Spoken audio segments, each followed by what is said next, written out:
Hoy quiero contarles por qué, en los últimos años, está creciendo de manera explosiva una nueva corriente mundial. Los extranjeros que llegan a Panamá por curiosidad y terminan diciendo que este país les cambió la vida. Sí, así como lo escuchan. ¿Por qué cada vez más personas de Europa, Norteamérica, Asia y Sudamérica están mirando hacia Panamá con una mezcla de sorpresa, respeto y hasta envidia?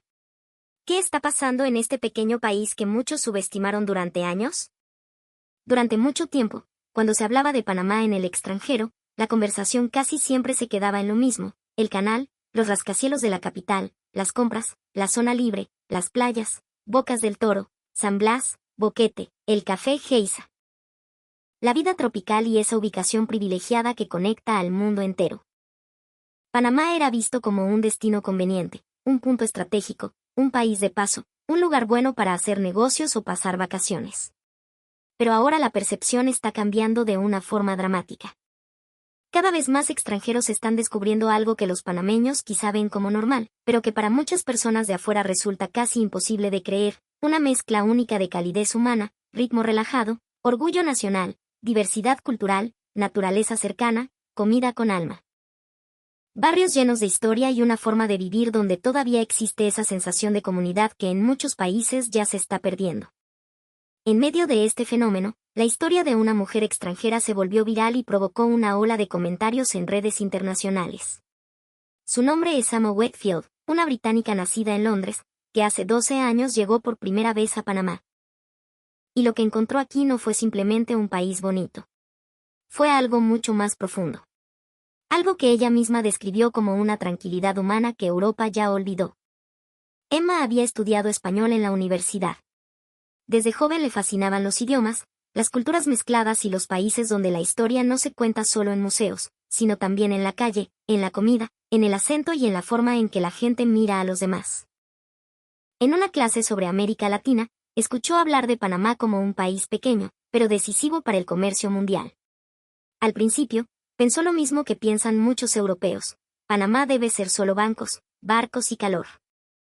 Pero algo le quedó dando vueltas en la cabeza. ¿Cómo podía un país tan pequeño tener tanta importancia? ¿Cómo podía un territorio de apenas unos millones de habitantes mover una parte tan importante del comercio mundial y, al mismo tiempo, conservar culturas indígenas, barrios coloniales, selvas, montañas, costas caribeñas y pacíficas? Esa contradicción la atrapó. Sin pensarlo demasiado, solicitó un programa de intercambio académico. No la enviaron a una ciudad europea ordenada ni a una capital fría y predecible. La enviaron a Panamá, a una universidad ubicada fuera del circuito turístico más obvio, en una zona donde la vida cotidiana todavía se respiraba con calma, entre calles sencillas, buses, fondas, supermercados de barrio, vendedores ambulantes. Estudiantes que saludaban con naturalidad y vecinos que parecían conocerse desde siempre. Cuando Emma aterrizó en el Aeropuerto Internacional de Tocumen, lo primero que la golpeó fue el aire húmedo. Ese aire panameño que no pide permiso, que se pega a la piel y le recuerda a cualquiera que ya no está en Londres. Venía cansada de un viaje largo, con la mente cargada de dudas y un poco de miedo. Pero apenas pasó por los controles, notó algo que no esperaba: la gente no la trataba con frialdad. Le hablaban con ese tono directo, a veces rápido, a veces relajado, pero con una familiaridad que a ella le pareció desconcertante. «Mi amor, por aquí», le dijo una funcionaria al verla perdida. Emma se quedó inmóvil. En Londres, nadie le decía mi amor a una desconocida en un aeropuerto. Allá la eficiencia suele venir sin cercanía. En Panamá, en cambio, aquella frase sonó tan natural que la desarmó. No era coqueteo, no era burla, no era invasión. Era simplemente una manera panameña de suavizar el mundo. En el trayecto hacia la ciudad, Emma miraba por la ventana y no podía ordenar lo que veía. De un lado, rascacielos brillantes, autopistas, centros comerciales, edificios modernos que parecían competir con Miami. Del otro, barrios populares, vendedores, palmeras, tranques eternos, taxis, buses pintados, gente caminando bajo el sol, puestos de comida, ropa colgada en balcones y ese movimiento permanente que hace que Panamá nunca parezca completamente dormido. Este país no se deja explicar fácil, escribió esa misma noche en su diario. Y tenía razón. Panamá no era el estereotipo limpio que algunos extranjeros buscan para sentirse cómodos. Tampoco era el caos sin alma que otros imaginan desde lejos. Era una mezcla. Una mezcla viva, contradictoria, intensa, pero profundamente humana. La universidad donde fue asignada no quedaba en el corazón más lujoso de la capital. Estaba cerca de comunidades donde los estudiantes comían en fondas, compraban empanadas en la mañana, tomaban chicha de saril en diciembre, pedían arroz con pollo en cumpleaños y discutían de política, fútbol, precios, becas, trabajo y familia como si todo estuviera conectado. Emma llegó pensando que estudiaría un país desde afuera. Pero Panamá no le permitió mantenerse como observadora. Panamá la metió en la conversación. Al principio, su alojamiento le pareció sencillo. No era el apartamento europeo minimalista que imaginaba. Tenía ventilador, ventanas viejas, una cama modesta, una mesa de madera, paredes que guardaban el calor del día y sonidos que entraban por todas partes, gallos en la mañana, perros ladrando, música lejana, vecinos conversando, carros pasando. Lluvia repentina golpeando los techos como si el cielo hubiera perdido la paciencia. Los primeros días fueron difíciles. El calor la agotaba. Los horarios le parecían flexibles hasta la desesperación. El tráfico la confundía. El uso de expresiones panameñas la dejaba perdida. Cuando escuchaba ahorita, no sabía si significaba en 5 minutos, en 1 hora o nunca. Cuando alguien decía tranquila, eso se resuelve, ella, criada en una cultura obsesionada con la planificación, se angustiaba todavía más. Pero poco a poco empezó a notar algo. En Panamá, muchas cosas parecían desordenadas por fuera, pero tenían una lógica humana por dentro. Si alguien no sabía algo, buscaba a otro que sí supiera. Si una persona estaba perdida, alguien se detenía. Si faltaba una dirección exacta, aparecían referencias, después de la iglesia, por donde venden los raspados, cerca del chino, al lado de la fonda, donde antes estaba tal cosa. Y para Emma, eso fue un choque cultural gigantesco. Un día, se perdió intentando llegar a una parada. El sol estaba fuerte, el celular se le estaba quedando sin batería y su español todavía era torpe. Le preguntó a una señora mayor cómo llegar. La señora no hablaba inglés, pero no se fue. Se quedó. Llamó a otra persona. Luego llamó a un joven que estaba cerca.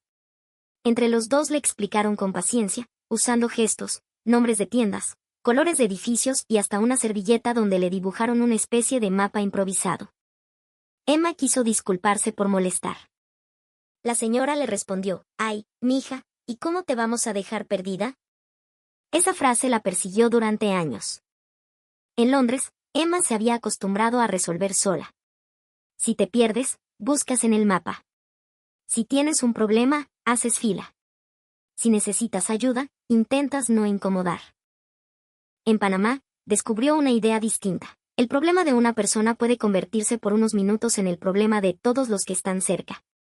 Y aunque eso parezca pequeño, para alguien que viene de sociedades cada vez más individualistas, puede sentirse como un terremoto emocional.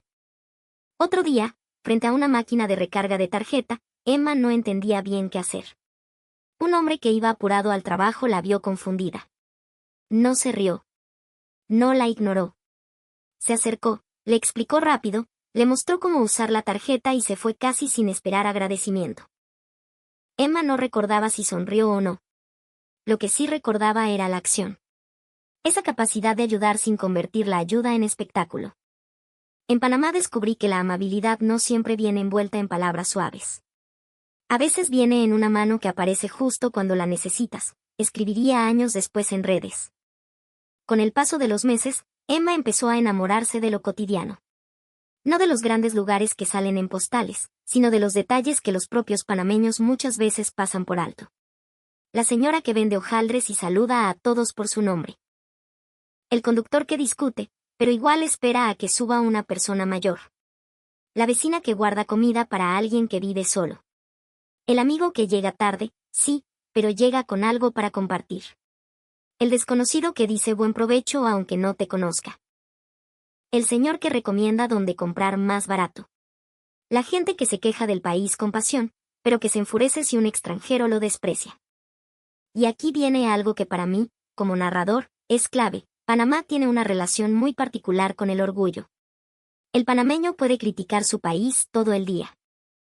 Puede hablar del tranque, de la corrupción, del costo de la vida, de los problemas del transporte, de las injusticias y de todo lo que falta por mejorar. Pero cuidado con que venga alguien de afuera a hablar con superioridad. Porque ahí aparece una defensa inmediata, casi instintiva. Y Emma lo notó. Ella decía que los panameños no eran ingenuos. No vivían creyendo que Panamá era perfecto. Al contrario, eran muy conscientes de sus problemas. Pero también sabían que el país tenía algo valioso, algo que no siempre se mide con estadísticas, una forma de resistir, de reírse en medio del cansancio, de celebrar aunque haya dificultades, de mantener la familia cerca, de improvisar soluciones y de no perder del todo la humanidad. Las estaciones del año también la sorprendieron, aunque Panamá no tiene 4 estaciones al estilo europeo. Al principio, Emma pensaba que vivir en un país tropical sería monótono, calor, lluvia, sol, humedad. Pero descubrió que Panamá tiene sus propios ritmos. La temporada seca cambia el ánimo de la ciudad. Llegan carnavales, playas llenas, paseos al interior, vestidos frescos, sombreros pintados, música típica, diablicos, mojaderas, desfiles y esa explosión panameña de color que parece decir, aquí la vida se baila aunque pese. Luego llega la temporada lluviosa. Y con ella, tardes grises, aguaceros repentinos, olor a tierra mojada, gente esperando bajo techos, vendedores cubriendo mercancía, niños corriendo para no empaparse, tranques peores, calles inundadas y aún así alguien diciendo, bueno, por lo menos refrescó. Emma decía que esa frase resumía Panamá. Donde otros solo ven incomodidad, muchos panameños encuentran una forma de seguir adelante. No siempre por optimismo ingenuo, sino por costumbre de supervivencia. Panamá ha vivido invasiones, dictadura, crisis, desigualdad, escándalos, luchas sociales, migraciones, presiones internacionales y cambios brutales. Y sin embargo, el país sigue levantándose con una mezcla rara de rabia, humor, fe y sazón. Una de las experiencias que más la marcó fue una visita a una finca cafetalera en Boquete. Una amiga panameña la invitó durante un descanso universitario. Emma esperaba una excursión bonita, fotos de montañas y café elegante para turistas. Pero al llegar, vio algo distinto, familias que hablaban del café como quien habla de un hijo, trabajadores que conocían la tierra, productores que explicaban con orgullo el proceso. Montañas cubiertas de neblina y una sensación de respeto por la naturaleza que ella no esperaba encontrar con tanta fuerza. En Panamá la naturaleza no está lejos de la vida diaria. Está metida en la conversación, en la comida, en la lluvia, en el miedo a los ríos crecidos, en el orgullo por el café, en las islas, en los caminos al interior, en los árboles que la gente todavía nombra como parte de su memoria, escribió. Otra escena la dejó aún más impactada. Un día salió sin paraguas. En cuestión de minutos, cayó uno de esos aguaceros panameños que no avisan y no perdonan. Llegó a una parada empapada, intentando cubrir sus libros con la mochila. Una mujer que vendía cerca la vio y le extendió una bolsa plástica grande. Toma, mete eso ahí, que se te dañan los papeles, le dijo. Emma quiso pagarle. La mujer negó con la cabeza, no, niña, úsala. Después ayudas a otro. Esa frase también se le quedó grabada. Después ayudas a otro. No era caridad. Era cadena. Era una ética sencilla, de barrio, de calle, de gente que sabe que hoy te toca a ti y mañana me puede tocar a mí. Con el tiempo, Emma empezó a publicar en redes. No publicaba lo típico. No subía solamente fotos del canal, ni del casco antiguo, ni de playas paradisíacas. Lo que la obsesionaba eran escenas pequeñas, una fonda al mediodía llena de trabajadores comiendo arroz, lentejas, tajada y pollo guisado, un señor leyendo el periódico mientras tomaba café, una abuela regañando con cariño a un nieto, jóvenes ayudando a cargar bolsas. Vecinos organizando una colecta, una parada llena donde, pese al cansancio, alguien cedía el puesto a una persona mayor. Un día publicó una foto de una fonda donde la dueña le servía sopa a un cliente habitual antes de que él pidiera. El texto decía, me gusta vivir en Panamá porque aquí todavía hay lugares donde saben cómo te gusta el café, que comes los lunes y cuando estás triste aunque no digas nada.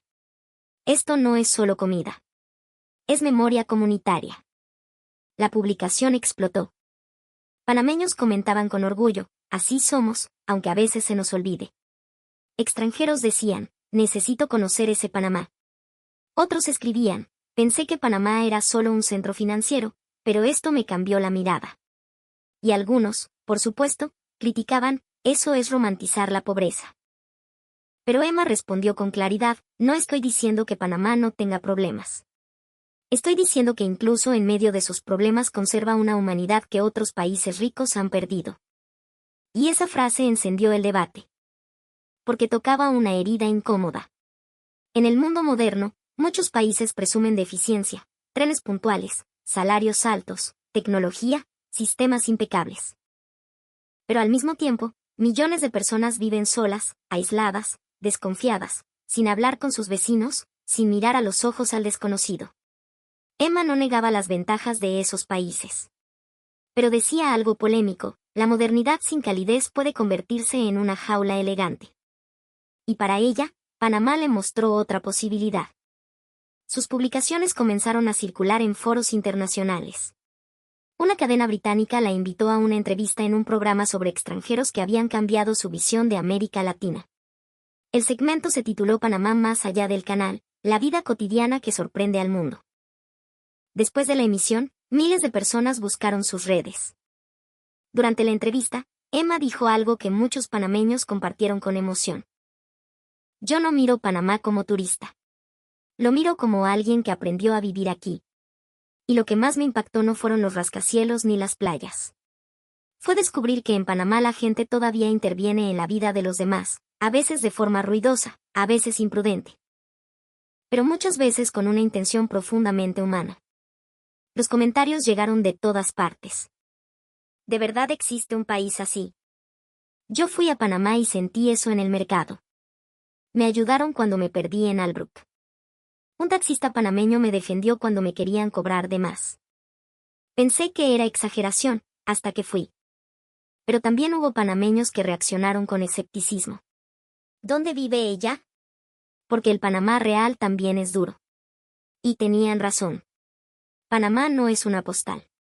Panamá puede ser desigual, caro, frustrante. Hay comunidades olvidadas. Hay servicios que fallan. Hay corrupción que indigna. Hay jóvenes que sienten que no tienen oportunidades. Hay pueblos que ven pasar la riqueza sin que se quede en sus manos. Hay trabajadores que madrugan y aún así no les alcanza. Emma nunca negó eso. Al contrario, decía que amar Panamá no significa taparse los ojos. Significa ver sus contradicciones completas. Y quizá por eso su testimonio conectó tanto, porque no era propaganda turística. Era una mirada extranjera que reconocía las grietas, pero también la belleza que sobrevive dentro de ellas. Una de las cosas que más llamó la atención de sus seguidores fue su descripción del sentido panameño de convivencia. Emma decía que en Panamá la gente podía discutir fuerte, sonar brusca, quejarse, hacer bromas pesadas y hablar alto, pero que debajo de esa superficie había una capacidad rápida para volver a lo humano.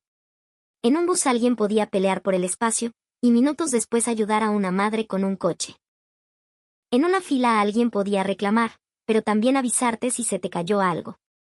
En una oficina pública todos podían estar cansados, pero de pronto alguien hacía un chiste y el ambiente se aflojaba. Para una británica criada en la distancia emocional, esa mezcla era impactante. Panamá no siempre es suave, decía Emma, pero es vivo. Y esa vida, con todas sus imperfecciones, me despertó. Otra cosa que la conmovió fue la relación con la comida. En Panamá, comer no era solo alimentarse. Era pertenecer. Un desayuno con tortilla, hojaldre, queso blanco, salchicha guisada o bistec picado podía convertirse en una conversación sobre infancia. Un sancocho no era solo sopa, era remedio, reunión, domingo, cansancio curado. El arroz con pollo no era solo plato de fiesta, era memoria colectiva. El tamal, la carimañola, el bollo, el pescado frito con patacones, el ceviche, el raspado, el duros, el saus, todo tenía una historia detrás. Emma contaba que, al inicio, algunos sabores le parecían intensos. Luego entendió que la comida panameña tenía algo que la cocina europea a veces pierde cuando se obsesiona con la presentación: honestidad. No estaba hecha para impresionar a una cámara. Estaba hecha para llenar, reunir y recordar. Una publicación suya sobre una señora que le dio una porción extra de arroz porque te veo flaquita se volvió viral. Emma escribió: En Panamá, a veces el cariño viene servido en un plato demasiado lleno. Los panameños estallaron de risa y orgullo. Porque era verdad. Porque en muchos hogares panameños todavía se demuestra amor preguntando si comiste. También le impresionó la manera en que Panamá vive la mezcla cultural. En Londres, la diversidad existía, pero a menudo cada comunidad vivía en su propio espacio. En Panamá, Emma veía algo diferente: afroantillanos, interioranos, indígenas, chinos panameños, colombianos, venezolanos, europeos, estadounidenses jubilados, gente del Caribe, del Pacífico, de la capital, de la comarca, todos compartiendo un territorio pequeño, a veces con tensiones, sí, pero también con una naturalidad histórica. Le fascinaba escuchar apellidos distintos, acentos distintos, comidas distintas. Le sorprendía que un mismo país pudiera tener el tamborito, el reggae en español, la música típica, el calipso, la salsa, las bandas independientes, los desfiles patrios, los carnavales y las ceremonias indígenas. Panamá no era una cultura plana. Era un cruce permanente. Panamá es un país donde el mundo se encuentra, pero no siempre se da cuenta de que se está encontrando, escribió. Y esa frase también fue muy comentada. A medida que pasaban los años, Emma decidió quedarse. Primero renovó su visa. Luego encontró trabajo enseñando inglés y colaborando con proyectos culturales. Después comenzó a escribir crónicas sobre la vida cotidiana panameña. 12 años después de su llegada, ya no hablaba de Panamá como una aventura. Hablaba como alguien que había sido transformada. Lo que más la había cambiado no era la comodidad. De hecho, muchas veces Panamá la incomodó. La obligó a ser paciente, a negociar con la incertidumbre, a entender que no todo se resuelve con horarios, correos y protocolos. La obligó a mirar a la gente. A depender de otros. A recibir ayuda. A ofrecer ayuda. A bajar la velocidad mental. A reírse cuando el plan se dañaba. A aceptar que la vida no siempre se controla. Y quizá por eso su historia tocó tanto a los extranjeros. Porque en un mundo obsesionado con productividad, Panamá aparecía en sus relatos como un recordatorio incómodo: tal vez vivir bien no es solo tener más, correr más, producir más, planificar más. Tal vez vivir bien también es poder sentarse en una fonda y sentir que alguien te ve. Poder caminar por un barrio y que te saluden. Poder equivocarte en una dirección y que 3 personas se metan a ayudarte.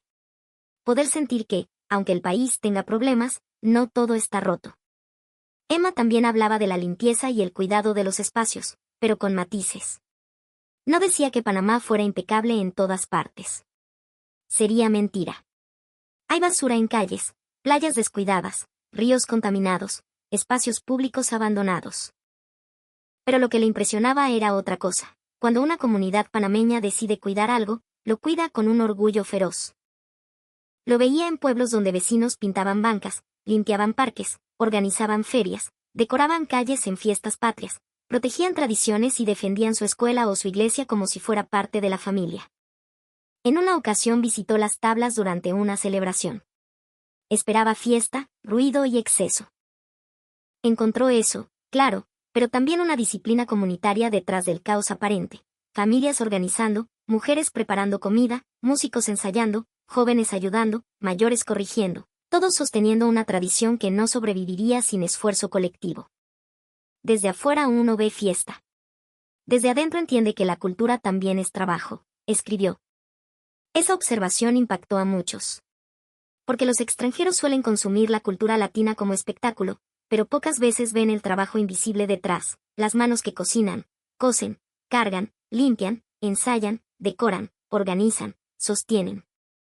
En Panamá, Emma aprendió que la alegría no siempre nace de la facilidad.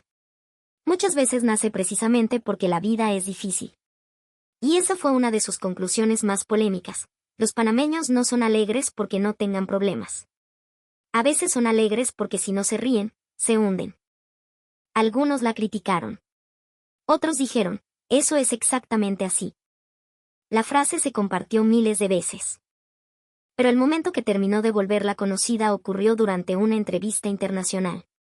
Un periodista europeo le preguntó, con cierta condescendencia, si no era exagerado decir que Panamá podía enseñarle algo al mundo.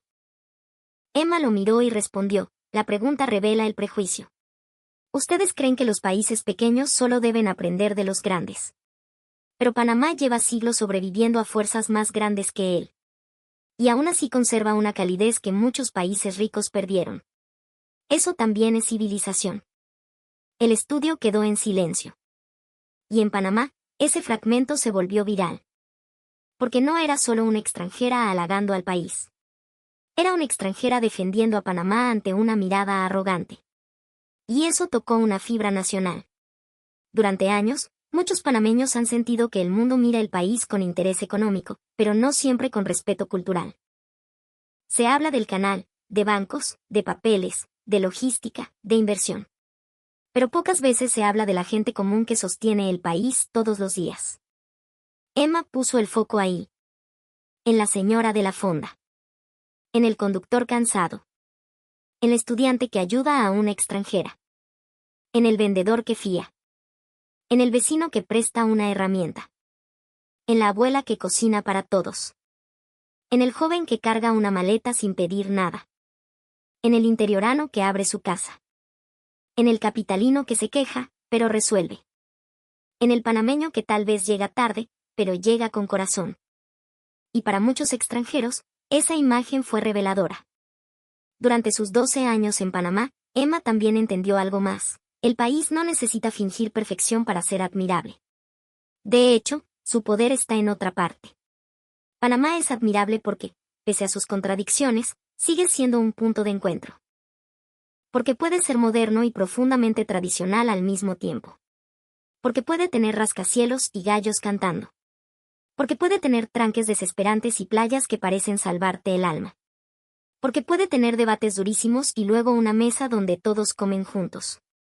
Panamá no es fácil de entender. Y quizá por eso fascina. Emma decía que el verdadero encanto de Panamá no está solo en sus paisajes, sino en su manera de recordarle al extranjero que la vida no se vive desde una pantalla. Se vive sudando, conversando, esperando, compartiendo, peleando, reconciliándose, comiendo, riendo, improvisando.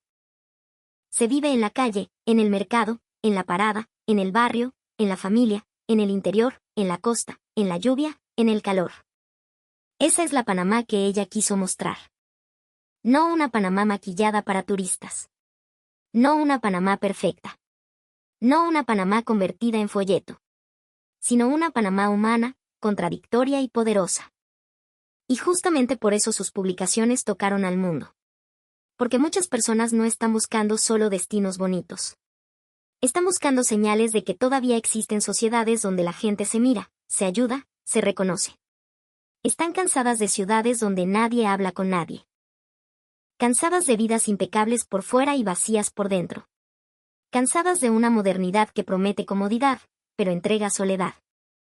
Panamá, con todos sus defectos, les mostró otra cosa. Les mostró que un país pequeño puede tener una presencia enorme. Que la calidez también es riqueza. Que la identidad también es futuro. Que la imperfección no impide la belleza. Que la humanidad cotidiana puede ser más poderosa que cualquier campaña publicitaria. Emma concluyó una vez con una frase que muchos panameños guardaron: yo llegué a Panamá buscando estudiar un país. Terminé estudiándome a mí misma. Y descubrí que durante años había confundido orden con vida. Eficiencia con felicidad y distancia con educación. Panamá me enseñó que a veces el mundo se arregla un poco cuando alguien te dice, tranquila, eso se resuelve. Y ahí está el punto. Porque esa frase tan panameña, tan sencilla, tan repetida, encierra una filosofía entera. No significa ignorar los problemas. No significa conformarse. Significa respirar antes de caer. Significa buscar salida. Significa no dejar que el caos te robe por completo la calma. Significa confiar, aunque sea por un instante, en que alguien, algo o uno mismo encontrará la manera. Hoy, mientras el mundo se vuelve más frío, más dividido, más agresivo y más obsesionado con demostrar superioridad, historias como la de Emma golpean fuerte. Porque nos obligan a preguntarnos qué estamos perdiendo en nombre del progreso. Y también nos obligan a mirar a Panamá con otros ojos. A los panameños, esta historia debería servirles no solo para sentirse orgullosos, sino también para cuidar lo que todavía tienen. Porque la calidez se puede perder. La comunidad se puede romper. La cultura se puede convertir en mercancía. La naturaleza se puede destruir. La solidaridad se puede debilitar si la desigualdad y el individualismo avanzan demasiado. No basta con decir así somos. Hay que protegerlo. Y a los extranjeros, esta historia les deja una advertencia. No lleguen a Panamá creyendo que ya lo entienden. No lo reduzcan al canal. No lo reduzcan a los edificios. No lo reduzcan a escándalos o prejuicios. Caminen sus calles. Coman en sus fondas. Hablen con su gente. Vayan al interior. Escuchen sus acentos. Pregunten por sus historias. Miren cómo una familia celebra, cómo una comunidad se organiza, cómo alguien ayuda sin anunciarlo. Quizá entonces entiendan por qué tantos extranjeros llegan pensando que Panamá será solo una parada y terminan sintiendo que encontraron algo que no sabían que estaban buscando. Emma sigue viviendo en Panamá. Ya no se presenta como una visitante. Tampoco pretende hablar por todos los panameños. Pero sí dice que este país le dio una forma distinta de entender la vida. Y cada vez que alguien le pregunta si recomienda Panamá, ella responde con cuidado. Panamá no es para quien busca perfección. Panamá es para quien todavía quiere sentir la vida de cerca. Y tal vez esa sea la razón por la que el mundo empieza a mirar a Panamá con tanta fuerza. No porque sea perfecto. No porque todo funcione. No porque no duela. Sino porque, en medio de sus contradicciones, todavía conserva algo que muchos países poderosos están perdiendo: corazón. Si algún día tienen la oportunidad de mirar Panamá de verdad, no se queden solo con los lugares famosos. Miren lo pequeño. La conversación en la fonda. La señora que ayuda. El vecino que saluda. La lluvia que cambia el día. El vendedor que recuerda tu cara. El orgullo en las fiestas patrias. La comida compartida. La frase inesperada que te baja la ansiedad. La mano que aparece cuando te pierdes. Ahí, en esos momentos simples, está el Panamá que está sorprendiendo al mundo. Y quizá, después de verlo, también ustedes entiendan por qué una mujer británica llegó por unos meses y terminó quedándose 12 años. Gracias por acompañarnos hasta el final. En este canal seguiremos mostrando esas historias que revelan cómo Panamá, sin hacer ruido, sin pedir permiso y sin fingir perfección, está cambiando la mirada de los extranjeros y despertando un orgullo que muchos panameños merecen volver a sentir. Si esta historia te hizo pensar en tu país de otra manera, apóyanos, comparte este video y déjanos tu opinión. Porque Panamá tiene problemas, sí. Pero también tiene algo que el mundo está empezando a envidiar: una humanidad que todavía se siente en la calle.